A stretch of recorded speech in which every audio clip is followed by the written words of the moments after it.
कहानी की शुरुआत होती है 1945 में, जब सेकेंड वर्ल्ड वॉर बस अभी खत्म ही हुआ है। कोइची नाम का एक कामिकाजे पायलट जंग के मैदान से भागकर ओडो आइलैंड पर जापानी एयरफोर्स के बेस पर उतरता है। वहां के मैकेनिक्स जब सवाल करते हैं तो कोइची बहाना बनाता है कि उसके प्लेन में कोई मैकेनिकल खराबी थी, लेकिन चेक करने के बाद पता चलता है कि प्लेन एकदम ठीक है। चीफ मैकेनिक ताचिबाना तब कोइची को आड़े हाथों लेते हैं कि प्लेन सही होने के बावजूद वो अपने सुसाइड मिशन से क्यों भाग आए। कोइची कुछ समझ नहीं पाता और बिना कोई जवाब दिए वहां से चला जाता है। समंदर के किनारे बैठे हुए वो नोटिस करता है कि गहरे पानी की बहुत सारी मछलियां रहस्यमयी तरीके से मरकर ऊपर तैर रही हैं। उस रात जब कोइची रेस्ट कर रहा था तभी अचानक डेंजर का सायरन बज उठता है। सब अलर्ट हो जाते हैं और अचानक एक बहुत बड़ा मॉन्स्टर हमला कर देता है। एक मैकेनिक बताता है कि उसने लोकल लोगों से जमीन के नीचे से आने वाले एक विशाल जीव के बारे में सुना था जिसका नाम गॉडजिला है। यह वही मॉन्स्टर था। सब लोग खाइयों में छिप जाते हैं। ताचिबाना कोइची को अपने प्लेन में जाकर 20 mm गन से शूट करने का ऑर्डर देते हैं, क्योंकि वहां कोइची ही अकेला पायलट था, बाकी सब तो सिर्फ मैकेनिक्स थे। डर से कांपते हुए कोइची जैसे तैसे प्लेन में जाकर बैठता है। उसके ठीक सामने गॉडजिला खड़ा था। वो निशाना लगाने की कोशिश तो करता है, लेकिन खौफ के मारे उसका शरीर सुन्न पड़ जाता है। कोइची गोली चलाने में फेल हो जाता है। तब मैकेनिक्स अपने नॉर्मल हथियारों से ही गॉडजिला पर फायरिंग शुरू कर देते हैं, लेकिन इसका नतीजा बहुत ही बुरा निकलता है। गॉडजिला और भी ज्यादा गुस्सा हो जाता है और वहां मौजूद सबको दौड़ाना शुरू कर देता है। गॉडजिला वहां खड़े हर किसी को काट काट कर और कुचल कर मारने लगता है। जब गॉडजिला कोइची के प्लेन को तबाह कर रहा था तब कोइची जैसे तैसे वहां से भाग निकलता है। प्लेन में ब्लास्ट होने की वजह से कोइची बेहोश हो जाता है। अगले दिन सुबह जब कोइची को होश आता है तो वो देखता है कि ताचिबाना अकेले अपने मरे हुए साथियों की डेड बॉडीज इकट्ठी कर रहे हैं। ताचिबाना बहुत गुस्से में थे और मौका होने के बावजूद गॉडजिला पर गोली न चलाने के लिए कोइची को जिम्मेदार ठहराते हैं। ताचिबाना कोइची को कायर कहते हैं। शॉर्ट में कहें तो कोइची बाकी जापानी सैनिकों के साथ टोक्यो लौटने के लिए जहाज पर चढ़ जाता है। वहां गुस्से में भरे ताचिबाना कोइची के हाथ में उन मैकेनिक्स की फोटोज थमा देते हैं जो गॉडजिला के हमले में मारे गए थे। दिसंबर 1945 में कोइची टोक्यो पहुंचता है। अपने घर को मलबे के ढेर में बदला देखकर वो सन्न रह जाता है। कोइची की पड़ोसन सुमिको उसके सामने आती है। एक कामिकाजे पायलट होने के बाद भी कोइची को जिंदा वापस आया देखकर सुमिको हैरान रह जाती है। सुमिको कोइची जैसे सैनिकों को उनकी कायरता के लिए कोसती है, क्योंकि उनके जंग छोड़कर भागने की वजह से ही आज जापान बर्बाद हो गया है और सुमिको ने अपने 3 बच्चों को खो दिया है। कोइची जब अपने मम्मी पापा के बारे में पूछता है तो सुमिको बताती है कि दुश्मन के हवाई हमले में यह इलाका तबाह हो गया था और कोइची के पेरेंट्स और सुमिको के 3 बच्चों समेत बहुत से लोग मारे गए। कोइची टूट जाता है और अपनी माँ की लिखी एक चिट्ठी पढ़ता है जिसमें उसे जिंदा वापस आने के लिए कहा गया था। असल में माँ की इसी रिक्वेस्ट की वजह से कोइची कामिकाजे पायलट के तौर पर सुसाइड मिशन से भाग आया था। कुछ दिनों बाद एक लंगर में खाना खाते वक्त कोइची देखता है कि एक औरत चोरी के इल्जाम में फंसकर भाग रही है। वो औरत अचानक अपना बच्चा कोइची के पास छोड़ जाती है। कोइची कंफ्यूज होकर सारा दिन उस औरत का इंतजार करता है, लेकिन वो नहीं आती। जब कोइची घर जाने लगता है तभी अचानक वो औरत उसके सामने आ जाती है। कोइची बच्चा उसे वापस कर देता है। इसके बाद वो औरत कोइची का पीछा करते हुए उसके घर तक आ जाती है। दया खाकर कोइची उस औरत और उसके बच्चे को अपने घर में रात का खाना खिलाता है। उस औरत का नाम नोरिको था। जब कोइची नोरिको के पति के बारे में पूछता है तो वो बताती है कि उसकी शादी नहीं हुई है, यहाँ तक कि वो बच्चा भी उसका अपना नहीं है। हवाई हमले के वक्त बच्चे के मरते हुए माँ बाप ने नोरिको से रिक्वेस्ट की थी कि वो उनके बच्चे को बचा ले। बच्चे का नाम अकीको है। नोरिको के अपने पेरेंट्स भी जंग में मारे गए हैं। कोइची दया दिखाकर नोरिको और छोटी अकीको को अपने घर में रहने की इजाजत दे देता है। अगले दिन कोइची के घर में एक जवान लड़की और बच्चे को देखकर पड़ोसन सुमिको का दिल पिघल जाता है और वो एक थैली चावल देकर उनकी मदद करती है। मार्च 1946 के आसपास कोइची नोरिको को बताता है कि उसे आखिरकार एक नौकरी मिल गई है जिसमें काफी अच्छी सैलरी मिलेगी। नोरिको को थोड़ा शक होता है क्योंकि इस मुश्किल दौर में इतनी ज्यादा सैलरी मिलना काफी अजीब था। कोइची समझाता है कि वो सरकार के लिए काम करेगा और सैलरी ज्यादा होने की वजह ये है कि इस काम में खतरा बहुत है। कोइची को समंदर के नीचे बिछी हुई सेकेंड वर्ल्ड वॉर के जमाने की अनएक्सप्लोडेड माइंस साफ करने का काम करना होगा। नोरिको इस खतरनाक काम के बारे में सुनकर फिक्रमंद हो जाती है, लेकिन कोइची कहता है कि अकीको के दूध के पैसे जुटाने के लिए उसके पास और कोई रास्ता नहीं है। अगले दिन कोइची अपनी ड्यूटी पर पहुंचता है। वहां उसकी मुलाकात जहाज के कैप्टन अकित्सु, नेवी के पूर्व साइंटिस्ट केंजी नोडा और मिजुशिमा नाम के एक लड़के से होती है। ये सब मिलकर समंदर की माइंस साफ करने का काम करेंगे। नोडा समझाते हैं कि वे जानबूझकर लकड़ी के जहाज इस्तेमाल कर रहे हैं क्योंकि लोहे के जहाज मैग्नेटिक माइंस को खींच सकते हैं जिससे ब्लास्ट हो सकता है। माइंस साफ करने के लिए 2 जहाज काम शुरू करते हैं। वे स्पेशल कट्टर की मदद से माइंस की जंजीरें काटते हैं जिससे वो पानी के ऊपर तैरने लगती हैं और फिर कोइची बंदूक से गोली मारकर उनमें धमाका कर देता है। हालांकि हर रात कोइची को वही भयानक सपने आते हैं जिनमें उसने अपने साथियों को मरते देखा था। जुलाई 1946 में अमेरिका बिकिनी एटोल पर न्यूक्लियर बम का टेस्ट करता है। उन्हें अंदाजा भी नहीं था कि इस घटना की वजह से वहां मौजूद गॉडजिला और भी ज्यादा विशाल और खतरनाक हो गया है। दिन गुजरते जाते हैं। कोइची कड़ी मेहनत करता है और नोरिको घर पर अकीको का ख्याल रखती है। अपनी कमाई से कोइची अपना घर ठीक करता है और एक मोटरसाइकिल भी खरीदता है। एक रात कोइची अपने साथियों को नए घर की दावत पर बुलाता है। वहां उसके दोस्तों को ये जानकर हैरानी होती है कि कोइची और नोरिको पति पत्नी नहीं है और अकीको भी उनकी अपनी बच्ची नहीं है। कोइची तब उन्हें बताता है कि जंग में इनके पेरेंट्स की मौत होने की वजह से वो बस इंसानियत के नाते उनका ख्याल रख रहा है। कुछ दिनों बाद नोरिको कोइची को बताती है कि उसे गिंजा डिस्ट्रिक्ट में एक नौकरी मिल गई है जो आजकल काफी डेवलप हो रहा है। नोरिको अब कोइची पर बोझ बनकर नहीं रहना चाहती। उसे लगता है कि उसके साथ रहने से कोइची के लिए शादी करना या नई जिंदगी शुरू करना मुश्किल होगा।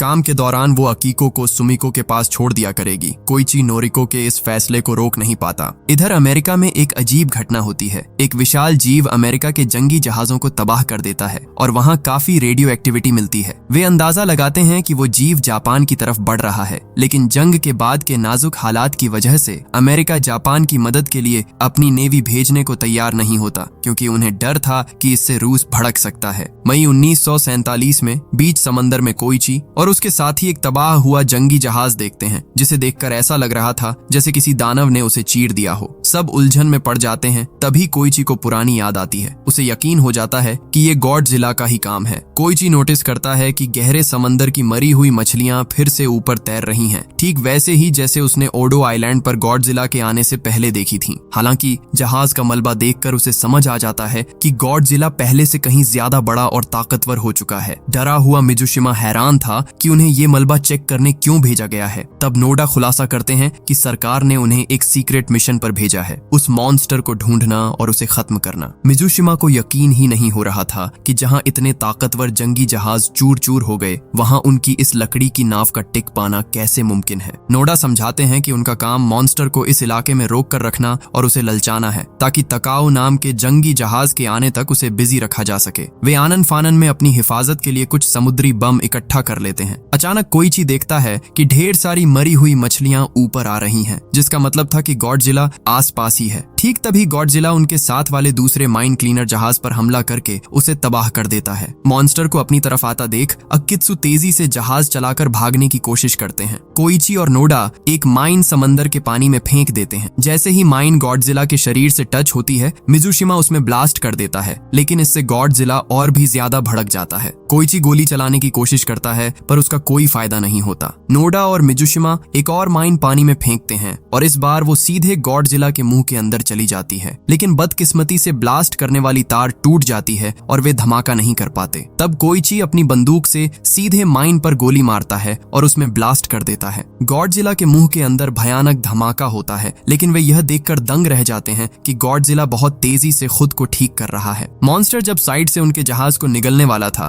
तभी जंगी जहाज तकाओ वहां पहुंच जाता है और गॉडजिला पर तोपों से गोले बरसाना शुरू कर देता है। गोलों की चोट से गॉडजिला समंदर के नीचे गिर जाता है, लेकिन अचानक समंदर के नीचे से एक रहस्यमयी नीली रोशनी जलती है और गॉडजिला पलटवार करते हुए तकाओ जहाज को पल भर में राख कर देता है। इसके बाद मॉन्स्टर पानी के ऊपर तैरता है और वहां से चला जाता है। कुछ दिनों बाद कोइची को अस्पताल में होश आता है। वह अपने साथियों से कहता है कि सरकार को अलर्ट करें ताकि आम लोगों को वहां से हटा लिया जाए, लेकिन नोडा बताते हैं कि पिछला मिशन बहुत ही सीक्रेट था और डर की वजह से सरकार अभी आम लोगों को हटाने को तैयार नहीं है। उस रात नोरिको कोइची को उदास बैठा देखकर उसकी परेशानी की वजह पूछती है। कोइची आखिरकार सच मान लेता है कि वह एक कामिकाजे पायलट था और जंग के मैदान से भाग आया था। वह ओडो आइलैंड पर मारे गए मैकेनिक्स की फोटोज दिखाकर कहता है कि उसकी बुजदिली की वजह से ही वे लोग मारे गए, क्योंकि उसने गॉडजिला को सामने पाकर भी गोली चलाने की हिम्मत नहीं की थी। यहाँ तक कि पिछली बार समंदर के बीच भी वह कुछ नहीं कर पाया। कोइची खुद को जिंदा रहने के लायक नहीं समझता और हर रात उसे बुरे सपने डराते हैं। उसे लगता है कि शायद वह जंग में ही मर गया था और अब जो देख रहा है वह सब बस एक भ्रम है। नोरिको तब उसे दिलासा देती है कि उसके जिंदा रहने के पीछे जरूर कोई बड़ी वजह होगी। अगले दिन सुबह जब कोइची सोकर उठता है तो देखता है कि नोरिको अकीको को ब्रेकफास्ट करा रही है। कोइची को एहसास होता है कि इनकी हिफाजत करने के लिए ही उसे अपनी जिंदगी की जंग जारी रखनी होगी। दोपहर के वक्त समंदर किनारे देखा जाता है कि गॉडजिला टोक्यो की तरफ बढ़ रहा है। कोस्ट गार्ड के मेंबर्स गॉडजिला पर बम बरसाते हैं लेकिन उसका कोई असर नहीं होता। इधर कोइची जब घर पर अकीको के साथ खेल रहा था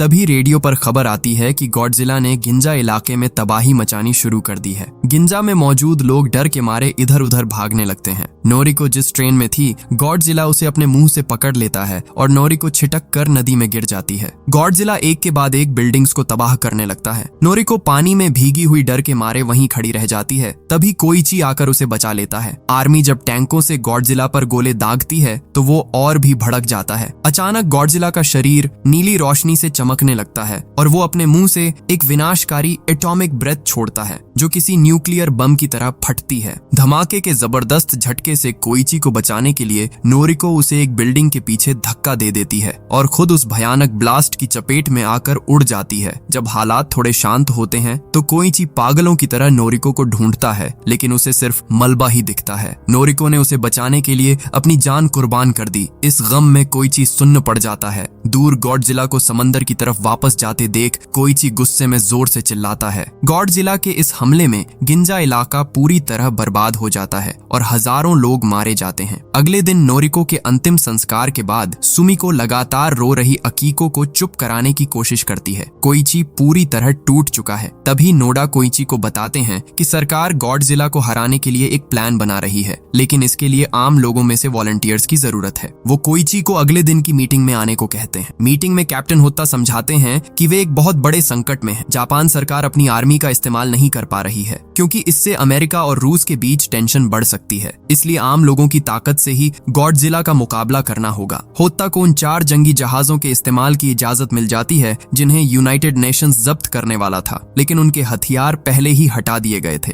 वहां मौजूद लोग विरोध करने लगते हैं क्योंकि बिना हथियारों वाले जहाजों से गॉडजिला को हराना नामुमकिन था। बिना हथियारों के इतने बड़े मॉन्स्टर को हराना नामुमकिन देखकर जब सब विरोध करने लगते हैं तब नोडा आगे आते हैं और गॉडजिला को हराने का मेन प्लान समझाते हैं। नोडा बताते हैं कि आम हथियारों से गॉडजिला का नुकसान करना मुमकिन नहीं है क्योंकि उन्होंने अपनी आंखों से देखा है कि सिर उड़ जाने के बाद भी वो कितनी तेजी से खुद को ठीक कर लेता है। नोडा एक डेमो के जरिए दिखाते हैं कि गॉडजिला चाहे कितना भी भारी क्यों ना हो, अगर उसके चारों तरफ भारी मात्रा में फ्रेयॉन गैस स्प्रे की जाए तो बुलबुलों की वजह से पानी की डेंसिटी कम हो जाएगी और वो मॉन्स्टर समंदर की गहराई में डूब जाएगा। वे 2 जहाजों की मदद से गॉडजिला को तारों से लपेट लेंगे और फ्रेयॉन गैस की मदद से उसे करीब 1500 मीटर गहरे यागामी ट्रेंच में डुबो देंगे। उन्हें उम्मीद है कि समंदर की गहराई में पानी के भारी दबाव से गॉडजिला का शरीर चकनाचूर हो जाएगा। कोइची तब सवाल करता है कि अगर इससे भी गॉडजिला नहीं मरा तो क्या होगा। तब नोडा अपना बैकअप प्लान दिखाते हैं। वो सबको खिड़की के बाहर देखने को कहते हैं जहां वर्कर्स तेजी से फूलने वाले स्पेशल एयर बैलून का डेमो दे रहे थे। प्लान ये था कि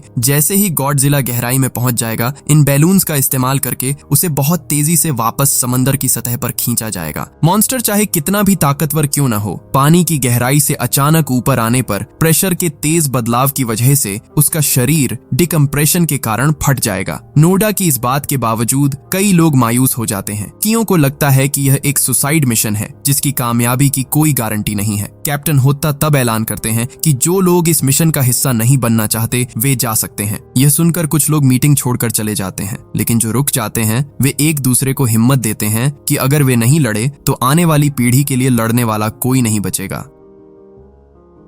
रात के खाने के वक्त अकित्सु जानना चाहते हैं कि वे गॉडजिला को ढूंढेंगे कैसे। नोडा अंदाजा लगाते हैं कि गॉडजिला ने टोक्यो को अपना इलाका मान लिया है, इसलिए अगले 10 दिनों के अंदर वो फिर वापस आएगा। अकित्सु पूछते हैं कि गॉडजिला को जाल में फंसाने का तरीका क्या है। नोडा बताते हैं कि वे जहाजों की मदद से पानी के नीचे पावरफुल स्पीकर्स का इस्तेमाल करेंगे। उन स्पीकर्स में गॉडजिला की अपनी ही आवाज बजाई जाएगी। गॉडजिला को लगेगा कि कोई दूसरा जीव उसके इलाके में घुस आया है और वो उस आवाज का पीछा करेगा। हालांकि नोडा खुद भी श्योर नहीं थे थे कि यह प्लान काम करेगा या नहीं। यहाँ तक कि अकित्सु को भी शक था कि क्या वे बैलून वाकई गॉडजिला को ऊपर खींच पाएंगे। मिजुशिमा एक आइडिया देता है कि अगर बैलून काम न करें तो वे माइन साफ करने वाली नावों का इस्तेमाल करके गॉडजिला को ऊपर खींचने की कोशिश कर सकते हैं, लेकिन नोडा को लगता है कि एक छोटी नाव से गॉडजिला को उठाना लगभग नामुमकिन है। नोडा का प्लान पूरी तरह परफेक्ट नहीं है, ये समझकर कोइची खुद प्लेन उड़ाकर गॉडजिला को यागामी ट्रेंच की तरफ ललचाने का प्रपोजल देता है। नोडा बताते हैं कि यह बहुत रिस्की है क्योंकि गॉडजिला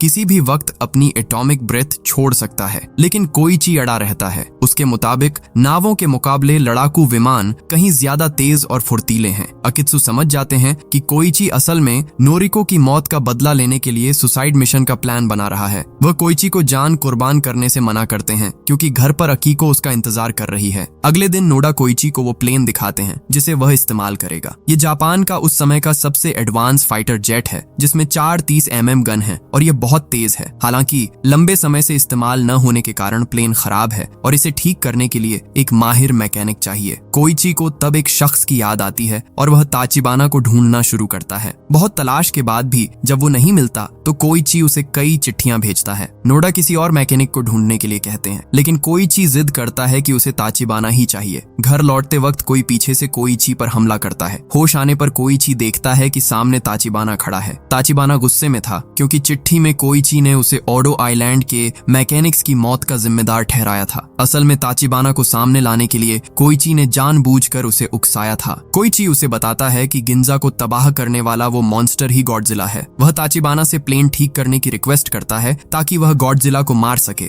वह जानता है कि ताचिबाना के मन में भी उस मॉन्स्टर के लिए नफरत है। पहले तो ताचिबाना राजी नहीं होता, लेकिन जब कोइची बताता है कि वह बारूद से भरा प्लेन लेकर गॉडजिला के मुंह के अंदर घुस जाएगा और धमाका कर देगा तो ताचिबाना सन्न रह जाता है। वह समझ जाता है कि कोइची अपनी पिछली गलतियों का प्रायश्चित करने के लिए सुसाइड मिशन चुन रहा है। अगले दिन ताचिबाना और उसकी टीम हैंगर में आकर प्लेन की मरम्मत शुरू करती है। उसी रात नोडा टोक्यो की तरफ गॉडजिला की मूवमेंट ट्रैक करते हैं। अंदाजा है कि कल सुबह 11 बजे तक गॉडजिला यागामी ट्रेंच पहुंच जाएगा, इसलिए उन्हें सुबह 8 बजे ही निकलना होगा। मीटिंग खत्म होने के बाद मिजुशिमा इस मिशन पर जाने के लिए बहुत एक्साइटेड दिखता है, लेकिन नोडा और अकित्सु उसे रोक देते हैं। उन्हें लगता है कि मिजुशिमा अभी बहुत छोटा है और उसका पूरा फ्यूचर पड़ा है। मिजुशिमा जिद करता है पर नोडा और अकित्सु उसकी बात नहीं मानते। इधर हैंगर में काम करते हुए ताचिबाना नोटिस करता है कि बाकी जापानी सुसाइड प्लेन्स की तरह इस प्लेन में भी कोई पैराशूट नहीं है। दूसरी जगह कोइची सुमिको को अब तक की मदद के लिए थैंक्स कहता है। अकीको अपनी बनाई हुई एक फोटो कोइची को दिखाती है। नोरिको के लिए अकीको रोने लगती है तो कोइची उसे गले लगा लेता है। अगली सुबह कोइची सोती हुई अकीको के पास एक लिफाफा रखकर मिशन की तैयारी के लिए निकल जाता है। हैंगर पहुंचने पर ताचिबाना प्लेन में लगे पावरफुल एक्सप्लोसिव्स के बारे में समझाता है। कोइची मानता है कि असल में वह भी जीना चाहता है, लेकिन अकीको के फ्यूचर के लिए उसे यह मिशन पूरा करना ही होगा। ताचिबाना कहता है कि जंग में जाने वाला हर इंसान जीना चाहता है, पर परिवार की सुरक्षा के लिए उन्हें लड़ना पड़ता है। कोइची अकीको की दी हुई फोटो को देखकर उसका भविष्य बचाने की कसम खाता है। घर पर अकीको जागकर सुमिको के पास जाती है और कोइची का छोड़ा हुआ लिफाफा उसे देती है। लिफाफा खोलने पर अंदर बहुत सारे पैसे देखकर सुमिको समझ जाती है कि कोइची गॉडजिला के खिलाफ सुसाइड मिशन पर गया है।